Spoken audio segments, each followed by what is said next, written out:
உன் மகன் என்றார். இயேசப்பா என்ன சொல்றாரு அந்த நேரத்திலையும்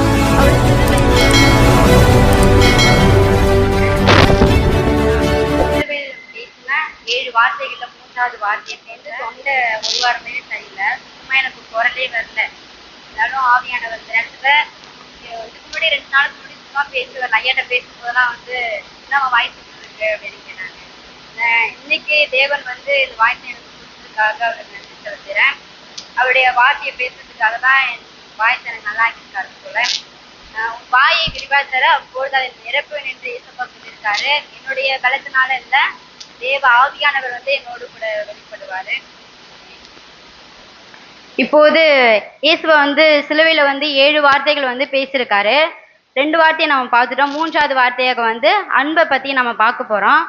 அன்பு மிக முக்கியமான வார்த்தை. அன்பு யோவான் 19ஆம் அதிகாரம் 26, 27 எடுத்தவங்க வாசிங்க.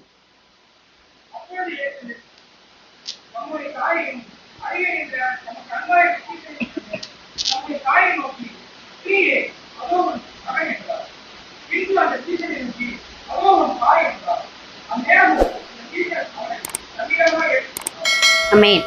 அப்பொழுது இயேசு தம்முடைய தாயையும் அருகே நின்ற தமக்கு அன்பாயிருந்த சீஷனையும் கண்டு தம்முடைய தாயை நோக்கி, ஸ்திரீயே, அதோ உன் மகன் என்றார். இயேசப்பா என்ன சொல்றாரு அந்த நேரத்திலையும்? அவர் சிலுவையில அடிக்கப்பட்டு உபத்திரவப்பட்டு யாருடைய பாவங்களுக்காக? நம்முடைய அக்கிரமங்களுக்காக, நம்முடைய மீறுதலுக்காக அவரு அடிக்கப்பட்டாரு. அவருடைய சிலுவையை சுமந்தாரு. அந்த நேரத்திலையும் அவர் சிலுவையில அறையிற அந்த கடைசி நிமிடத்துல கூட அவர் என்ன பண்றாரு? அவருடைய அன்பை வெளிப்படுத்துறாரு. ஹல்லேலூயா.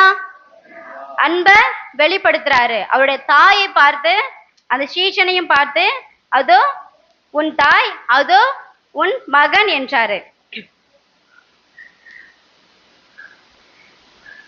நம்ம எப்பவுமே தேவன் மேல நம்ம அன்பா இருக்கணும். இந்த உலகத்துல அன்பு கூறதுனால நம்மளுக்கு ஏதாவது நடக்குமா? இல்ல. உலகத்துல உள்ள மனுஷங்க ஃப்ரெண்டா இருக்கட்டும், கூட பிறந்தவங்களா இருக்கட்டும், யாரா இருக்கட்டும், அவங்களாம் என்ன பண்ணுவாங்க? உனக்காக நான் என்ன வேணா செய்வேன், ஏன் நிறைய பேர், சில பேர் உனக்காக என் உயிரை கொடுப்பேன் அப்படிலாம் சொல்லுவாங்க. ஆனா அதெல்லாம் யாருமே செய்ய மாட்டாங்க. ஆமென். ஹல்லேலூயா. அது மாதிரிலாம் ஒரு அளவுக்குலாம் யாருமே இருக்க மாட்டாங்க. நமக்காக ஜீவனை கொடுத்த ஒரே இயேசுவை யாரு? நம்முடைய தேவன் மாத்திரமே. அவர் மட்டும்தான் நம்முடைய பாவங்களுக்காக. அது நம்ம இப்ப மனிதன் நம்மளே இருக்கும் போதே ஒருத்தங்க நம்ம அன்பு செலுத்தினாதான் இன்னொருத்தங்க அன்பு நம்மளுக்கு கிடைக்கும். நம்ம அன்பு செலுத்தினா அவங்க மேல கோவப்பட என்ன பண்ணுவாங்க? நம்ம கோவப்படுறோம், அவங்க அன்பு செலுத்துவாங்களா? கண்டிப்பா மாட்டாங்க. அன்பு செலுத்தினாதான் அந்த பூமியிலேயே நமக்கு அன்பு கிடைக்கும். ஆனா நம்ம தேவனை விட்டு அநேக நேரத்துல நம்ம தேவனை மறுதளிக்கிறோம், நம்ம தேவனை விட்டு பின்வாங்கி போறோம், அவரை அறியாம இருக்கிறோம், கைவிட்டுறோம். ஆனா நம்முடைய தேவன் ஒருபோதும் நம்மளை கைவிடாத தேவன், நம்மளுக்காக சிலுவையை சுமந்தவர். ஆமென். ஹல்லேலூயா. எல்லா நேரத்திலும் நம்ம என்ன பண்ணணும்? அவரோட கூட இருக்கணும். இயேசுப்பா அந்த உலகத்துல எங்களுக்கு எதுவுமே வேணாம், உங்களுடைய அன்பு மாத்திரம் எனக்கு போதும் அப்படின்னுங்க.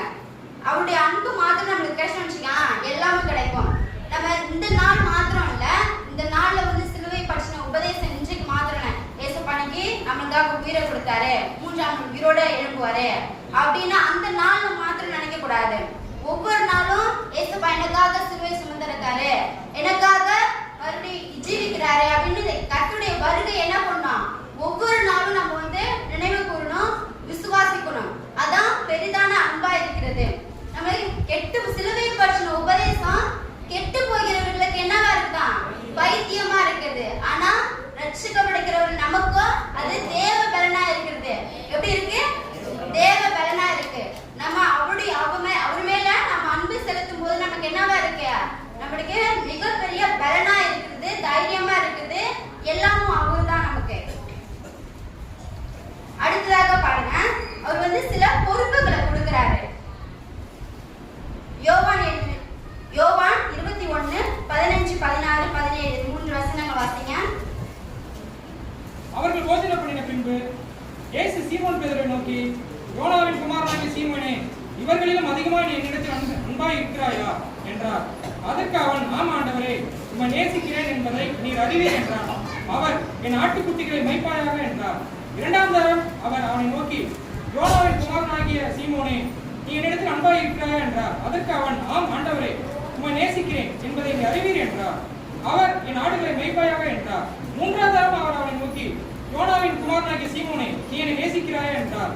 என்னை நேசிக்கிறாய் என்று அவன் மூன்றாம் தரம் தன்னை கேட்டபடியினாலே பேதுரு துக்கப்பட்டு, ஆண்டவரே, நீர் எல்லாவற்றையும் மறுத்திருக்கிறீர், நான் உண்மை நேசிக்கிறேன் என்பதையும் நீர் அறிவீர் என்றான். இயேசு, என் ஆடுகளை மேய்ப்பாயாக என்றார். என்ன சொல்ற ஏசப்பா?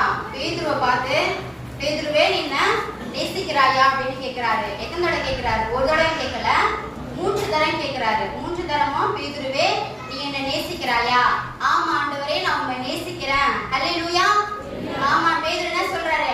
ஆமா ஆண்டவரே, நான் உண்மை நேசிக்கிறேன் அப்படின்னு சொல்றாரு. திரும்ப 2வது என்ன பண்றாரு? பேதுருவே நீ என்ன நேசிக்கிறாயா அப்படின்னு கேட்கிறான். ஆமா ஆண்டவரே, நான் நேசிக்கிறேன். நீ நாடுகளை மேய்ப்பாயாக அப்படின்னு கேட்கிறாரு. என்ன பண்றாரு? அப்ப அவரை நேசிக்கும் போது, அவர் மேல அன்பு செலுத்தும் போது, அவர் வந்து ஒரு பொறுப்பை கொடுக்கிறாரு. ஆண்டவர் என்ன பண்றாரு? அவர் மேல நான் அன்பா இருக்கும் போது நமக்கு ஒரு பொறுப்பை கொடுக்கிறாரு. பேதுருக்கிட்ட அந்த மாதிரி தான் ஒரு பொறுப்பை கொடுக்கிறாரு. இப்ப நமக்கு என்ன பொறுப்பு ஏசப்பா இந்த பூமியில நமக்கு என்ன கொடுத்திருக்காரு? நமக்கு என்ன பொறுப்பு கொடுத்திருக்காரு? சுவிசேஷம் அறிவிக்கிறது, தேவனை பற்றின சுவிசேஷம் அறிவிக்கிறது. ஒருவரும் கெட்டு போகாமல் நித்திய ஜீவனை அடைய வேண்டும் என்பதுதான் அவருடைய சித்தமா இருக்கிறது. அதுக்காக தான் இந்த பூமியில அவர் ரத்தம் சிந்தினாரு. அவரே நமக்கு தந்த பொறுப்பை நாம சரியா செய்யணும். இன்றைக்கு ஐயா வந்து எனக்கு ஒரு பொறுப்பை கொடுத்திருக்காரு. நான் ஆண்டவருடைய வார்த்தையை 7 வார்த்தைகள்ல ஒரு வார்த்தையை பேசணும் அப்படின்னு எனக்கு மிகப்பெரிய பொறுப்பை கொடுக்கிறாரு. அதை நான் சரியா செஞ்சாதான் அடுத்தடுத்து எனக்கு ஒரு பெரிய பொறுப்புகளை கொடுக்கிறாரு. ஏசப்பா நம்மளை பாப்பாரு. கொஞ்சத்தில் உண்மை உள்ளவனை கர்த்தர் அநேகத்தின் மேல் அதிகாரியாக வைப்பேன் என்று சொல்லியிருக்காரு. நமக்கு கொடுத்திருக்கிற ஒரு சின்ன வேலையா இருந்தாலும் நாம என்ன பண்ணணும்? அதுல சரியா உண்மையா செய்யணும். சின்ன வேலை தானே அப்படின்ட்டு இதை நம்ம அலட்சியப்படுத்த கூடாது. சின்ன வேலையா இருந்தாலும் இது நமக்கு கர்த்தர் கொடுத்தது. கர்த்தர் மற்ற எந்த வேலையா இருந்தாலும் அதுல நாம உண்மையா செய்யணும். வந்து ஒரு மெசேஜ் நான் பார்த்தேன். வந்து இந்த மாதிரி பொறுப்பு, இந்த மாதிரி 7 வார்த்தைகள் அந்த மாதிரி நான் மெசேஜா கேட்கும்போது நான் போன்ல தான் நான் பார்த்தேன். அது என்ன சொல்றாங்க, ஒருத்தவங்க சொன்னாங்க மெசேஜா, எங்க நாங்க பொறுப்பெல்லாம் பாக்குறது, பாஸ்டருங்க எல்லாம் பாத்துக்கிறாங்களே, அவங்க குடும்பம் மட்டும்தான் அவங்க எல்லா பொறுப்புகளையும் பாக்குறாங்க, எங்ககிட்ட என்ன கொடுக்குறாங்க நாங்க பொறுப்பை பாத்துக்கிறதுக்கு அப்படின்னு சொன்னாங்க. நான் அப்ப நினைச்சது நம்ம ஐயாவும் மட்டும்தான். கர்த்தர் வந்து நமக்கு உண்மையான அருமையான ஊழியக்காரங்க நமக்கு ஏசப்பா கொடுத்திருக்காரு. யாருக்குமே இந்த மாதிரி ஊழியக்காரங்க எங்குமே யாருக்கும் கிடைக்காது. ஏன்னா ஒவ்வொரு ஊழியக்காரங்களும் நம்ம மட்டும்தான் செய்யணும், எல்லாமே நம்ம குடும்பம் மட்டும்தான் செய்யணும் அப்படின்னு நினைப்பாங்க. ஆனா ஐயா வந்து நம்ம விசுவாச பிள்ளைங்க, நம்ம சர்ச்சில் உள்ள மக்கள் வந்து வளரணும், அவங்க வந்து ஆண்டவருக்குள்ள இன்னும் ஆவிக்குரிய வாழ்க்கையில இன்னும் வளரணும், அவங்க பாட்டு பாடணும், பிரசங்கம் பண்ணணும். அந்த 7 வார்த்தைகள் அவங்க மாத்திரமே கொடுத்துட்டு போயிடுவாங்க, அவங்க குடும்பத்தில் உள்ளவங்க மாத்திரமே கொடுத்துட்டு போயிடுவாங்க. ஆனா நம்முடைய ஐயா வந்து எல்லாரும் நம்ம மக்கள் வந்து நம்ம சபை மக்கள் வந்து எல்லாருமே வளரணும், ஆவிக்குரிய வாழ்க்கை இன்னும் வளரணும்னு நமக்கு ஒவ்வொரு பொறுப்புகள் நமக்கு கொடுக்குறாங்க. ஆனா நம்ம அதை சரியா பயன்படுத்த நாம தான் வந்து என்ன பண்றோம், ஒவ்வொன்றுல இருந்து நம்ம விலகி போறோம். நமக்கு கொடுத்த பொறுப்பை தானே நம்ம சரியா செஞ்சு முடிக்கணும். ஆண்டவர் நமக்கு இந்த உலகத்துல மிகப்பெரிய பொறுப்புகள் கொடுத்துருக்காரு.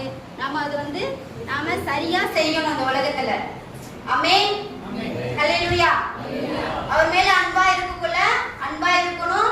அதுவும் இல்லாம நமக்கு கொடுத்த பொறுப்பை தானே நம்ம சரியா செய்யணும்.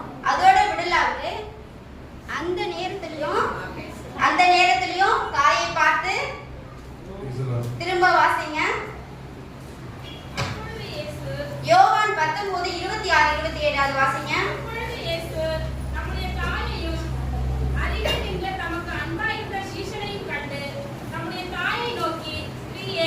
அதோ உன் மகன் என்றார். பின்பு அந்த சீஷனை நோக்கி அதோ உன் தாய் என்றார். அந்நேரம் முதல் அந்த சீஷன் அவளை தன்னிடமாய் ஏற்றுக்கொண்டார். ஆமென். ஹல்லேலூயா. திரும்ப என்ன பண்றாரு? அவரு பராமரிக்கிறாரு. அந்த நேரத்திலையும் அவருடைய தாயை பார்த்து அதோ உன் மகன், அதோ யோவானை பார்த்து அதோ உன் தாய் என்று ஒரு அவங்க அம்மா மேல கடைசி நேரத்திலயும் அவர் விட்டு போற தருவாயில என்ன பண்றாரு? அவர் வந்து அப்படியே விட்டுட்டு போல அவங்க தாயை என்ன பண்றாரு?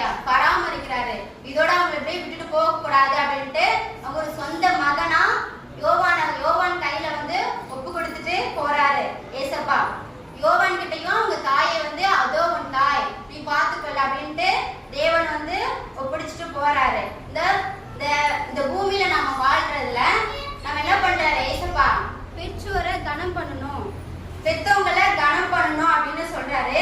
யாத்திராகமம் 20:12 வசனம் வாசிங்க. தேவனாகிய கர்த்தர் உனக்கு கொடுக்கிற தேசத்திலே உன் நாட்கள் நீடித்திருப்பதற்கு உன் தகப்பனையும் உன் தாயையும் கனம் பண்ணுவாயாக. ஆமென். ஹல்லேலூயா.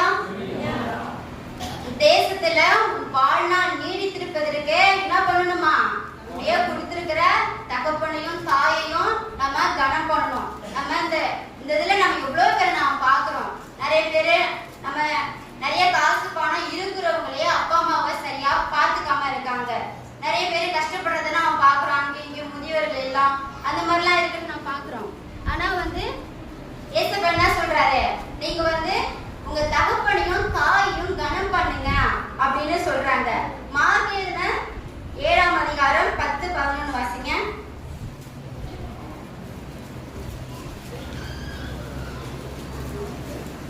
எப்படியெனில் உன் தகப்பனையும் தாயையும் கனம் பண்ணுவாயாக என்றும் தகப்பனையாவது தாயையாவது நிந்திக்கிறவன் கொல்லப்பட வேண்டும் என்றும் மோசே சொல்லியிருக்கிறாரே. ஹல்லேலூயா. ஹல்லேலூயா. தகப்பனின் தாயை நமக்கு வந்து கனம் பண்ண சொல்றாங்க. அவங்களுக்குரியதை எல்லாத்தையுமே நாம செஞ்சிடணும். அந்த சிலுவையில வந்து அவர் ரத்தம் சிந்தின அந்த அவங்க தாயையும் அந்த மகனையும் ஒப்பு கொடுக்கும் போது என்ன பண்ணது? கடைசி சிந்துற அந்த ரத்தம் தான் இப்போ உருவான அந்த புதிய உறவை வந்து ஏற்படுத்துறாரு ஏசப்பா. அந்த ஏற்படுத்தின அந்த உறவு தான் இப்ப என்னவா நம்ம இருக்கோம்? நம்ம ஒரு திருச்சபையா இருக்கிறோம். திருச்சபையில என்ன பண்ணணும்? நம்ம ஒரு ஐக்கியம் உள்ளவர்களாக, ஒவ்வொருவரும் ஐக்கியம் உள்ளவர்களாக இருக்கணும். ஏனோ தானே வந்து நம்ம யாரும் இருக்கக்கூடாது. தேவனுடைய ராஜ்யத்தை கட்டப்படுகிறவர்களாக இருக்கணும். கிறிஸ்து சபைக்கு தலையா இருக்கிறது போல நாம ஒவ்வொரு அவயமா இருக்கிறோமா? நம்ம வந்து தலை தான் ஏசப்பான்னு சொல்றாங்க. நம்ம ஒவ்வொரு அவயமும் நமக்கு அடிப்பட்டா நம்ம வந்து கை வந்து கண்ணு பாக்குது, கை வந்து துடிக்குது இல்லையா? ஐயோ நான் செய்ய மாட்டேன் அப்படின்னு நினைக்குதா கை? இல்ல. ஆனா அதுக்கு துடி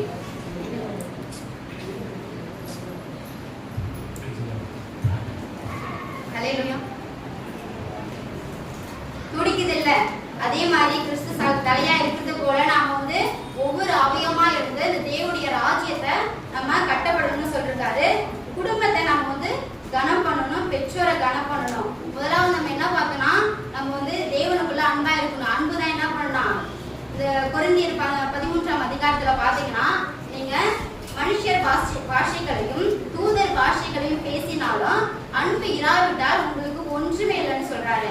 அன்பு என்ன பண்ணுமா? சகலத்தையும் தாங்கும், சகலத்தையும் சகிக்கும், சகலத்தையும் நம்பும், சகலத்தையும் விசுவாசிக்கும். நிறைவானது வரும்போது குறைவானது ஒழிந்து போகும். நிறைவு என்னது?